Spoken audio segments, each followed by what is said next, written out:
Welcome to Rosebud Homestead. We are really glad to have you join us today.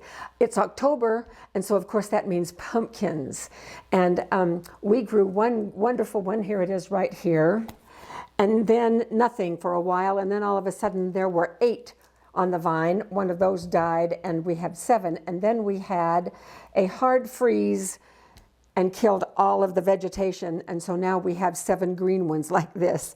But Jim was able to get some for us at Costco, and so I had probably about 8 or 10 of these nice little pie pumpkins that I've been working with, and the idea is we want to preserve them. Pumpkins are a wonderful vegetable. They are high in vitamins and antioxidants, and it is just really lovely to have them on your storage shelf. So this would go to food security and of course for emergency preparedness, so that we can have food in case of any kind of a situation where we might need to live on what we have stored. So we're going to do 2 or 3 different ways of preserving, and we'll get to that in just a moment.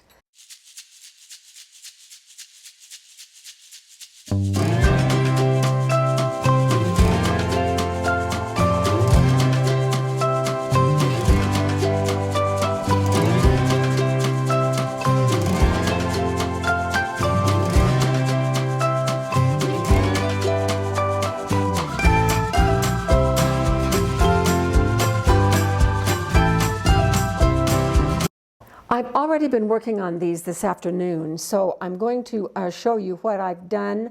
So this is kind of going to be a little bit backwards, but I'll get you all caught up before the end of the video. So right here, I have laid out some pumpkin pieces that I steamed, and I put them just in a 6-quart, one of my 6-quart pots, put about this much water in the bottom, and I cut up 2 pumpkins this size into these great big chunks, and then I steamed them for about 20 minutes, maybe 30 minutes.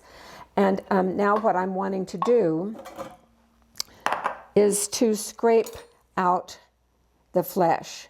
And these have cooled completely, which makes it very nice. So I can really get at this and get all of the meat from the inside of the skin.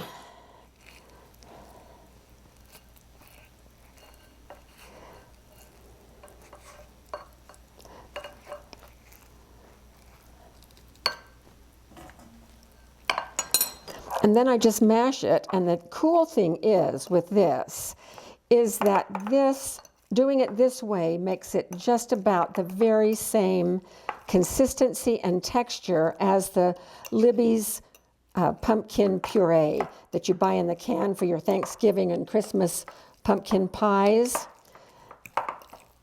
And so it's not watery at all, which is lovely. And then what I'm doing with this particular puree, because we don't can this puree, is that I am measuring it out in cups. And I have pre-measured what a cup of this puree weighs in grams, and it's 250 grams. And then I am putting 4 cups or 1,000 grams on each of our freeze dryer trays. And I'm weighing it and measuring it, both volume and weight, specifically because when we are done with the freeze drying, we want to know how much water it is going to take to reconstitute, and I'll be able to calculate that. So I'm going to continue filling these trays with the pumpkin puree, and then we are going to put it out in the freezer, regular freezer, so it freezes all night long, and we will get it into the freeze dryer first thing in the morning. So this is now going to be set aside while I show you what else I'm doing.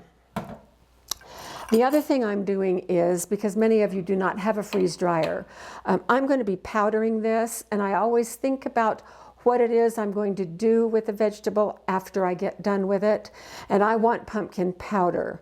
I could leave the puree, just the freeze-dried puree, the way it is, and we may do some experimenting with that when we take it out of the freeze dryer. But for now, I'm thinking powdering. So when I want to powder, I have learned with my dehydrator, with powdering, I want to get the pieces as tiny as I possibly can. And so I did it just a bit differently for my dehydrator. Now notice that the skin is on this pumpkin. The skin is on here, and I left it on these that I steamed. For what I want to do, I need to get this skin off, and I've done some experimenting, and from my perspective, the best way to do that is with this kind of a T-shaped peeler. It is better than I tried just steaming them a little bit and then trying to remove the skin, and it was a big mess. So this is, from my perspective, the easiest way to get pumpkin skins off. Now you might have your own way of doing things, so please do it however you wish, but we need the skin off for this. I have a dish in the sink where I'm collecting all the waste. All right, now this is virtually a skinless pumpkin, except for a couple of spots here.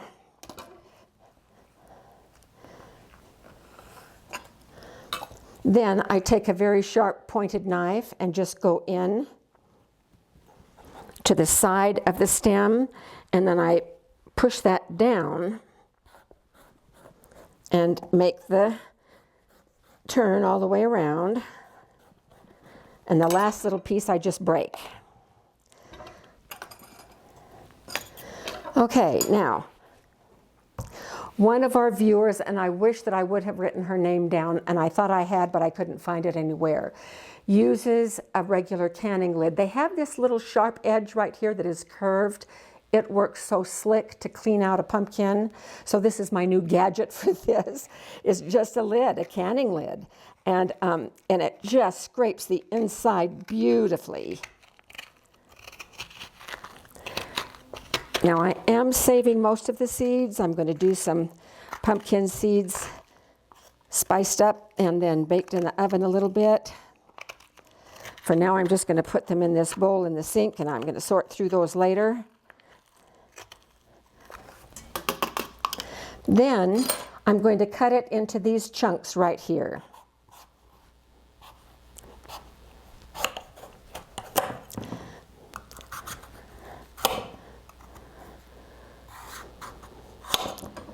In order to get these in the tiniest pieces that I can put in my dehydrator, I'm going to use my KitchenAid attachment for grating cheese. And so it's going to come out looking exactly like cheese. In fact, Jim thought that it was. So I'm going to just step over here and do it. You'll be able to see it a little bit from where you are. And then I'll do most of it off camera. So you can just stay right there.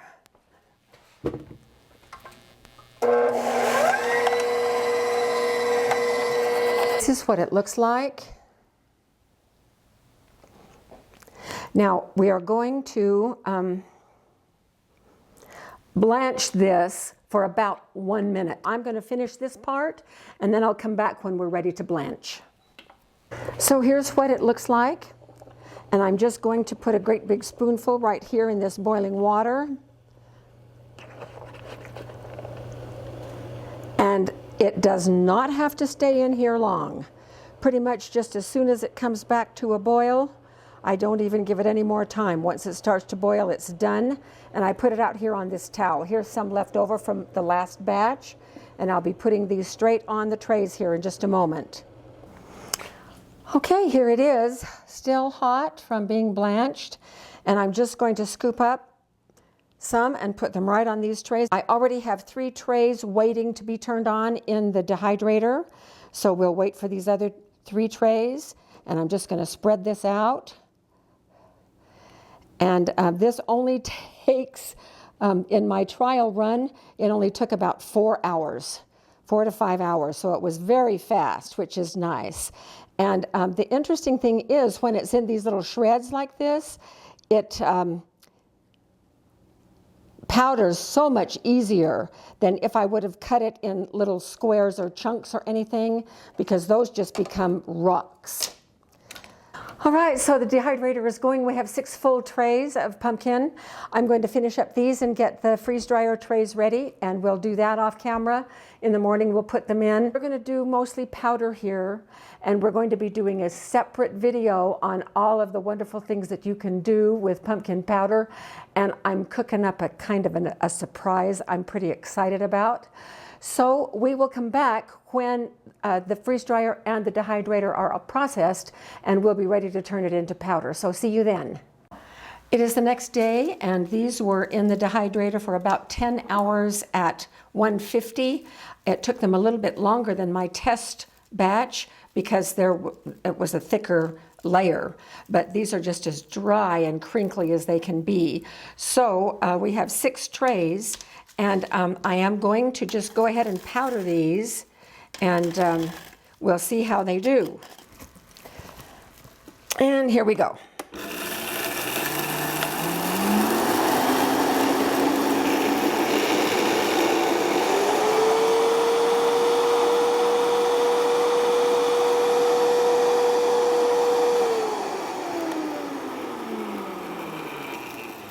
Well, this is very, very dry powder, which is good.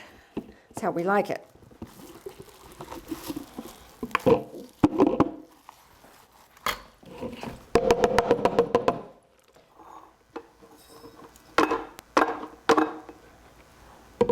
So it's not going to be very much.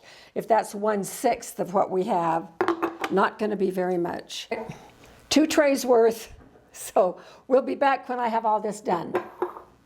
Well, here is our yield. It is a 1/2 cup of pumpkin powder. That's 4 pumpkins, 4 pumpkins that are about this size. And so it really powders down. It's very, very concentrated. So when we come back tomorrow to do the freeze-dried pumpkin, we will reconstitute it and check it out. And I'll have the math so that I'll know how much powder to how much water. Another day has gone by, and we have more results. These are the trays of our pumpkin puree.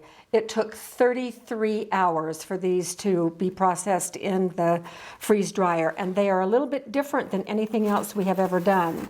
They are very light and airy, but they are also a little bit more dense, if that makes sense.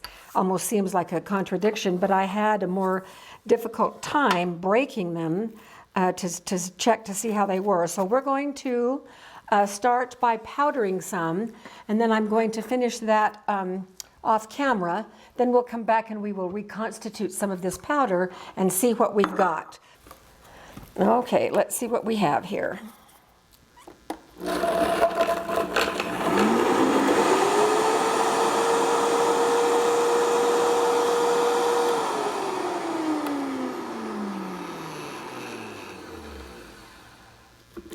Well, the powder is obviously very dry, which is excellent, and it made a very fine powder. This is also, I can already tell, it is more fluffy than the dehydrated. So I'll do one more batch right here.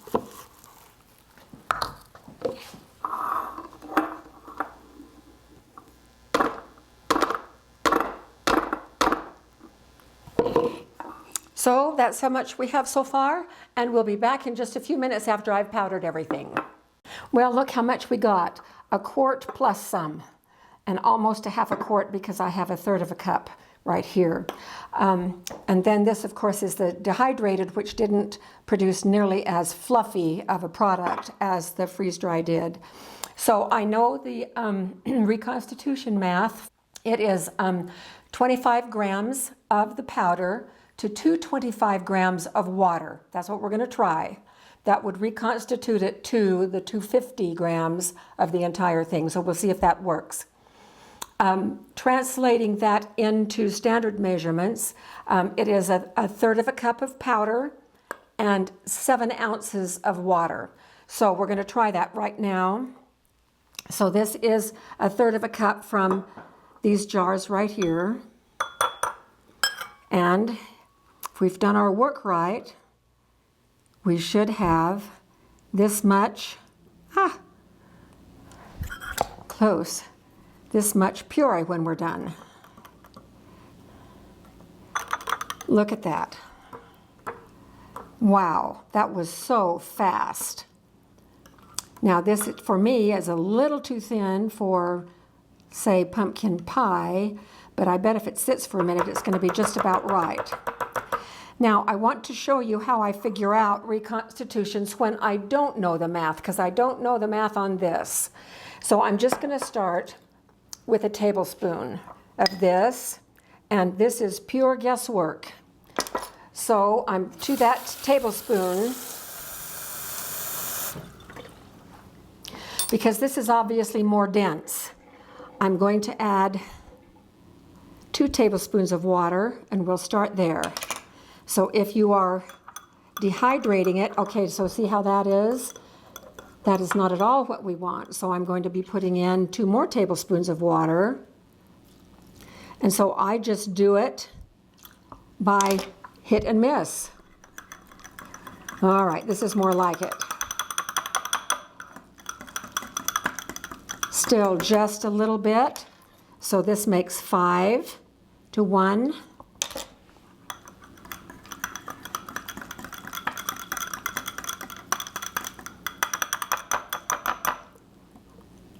This is thickened way up.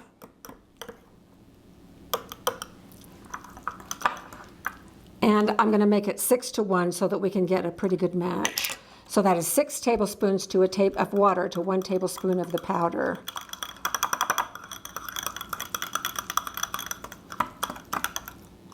You know what, I can go another.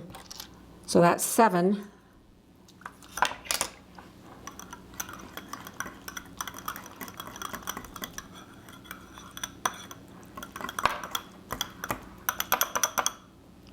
This is about how I like it for pie. So 7 to 1 is perfect for pie. Okay, this is really thick now too. So you could do 8 to 1 on this if you wanted to, but I would like it just like that. So this is the end of our experimenting with reconstituting this pumpkin powder. And boy, there are dozens of things that we can use this pumpkin powder for. So in our next video, I am going to show you 3 or 4 different ways to use this pumpkin powder, and I'm working on a big surprise. So we'll see how that works out. So we will see you next time, and thank you for joining us.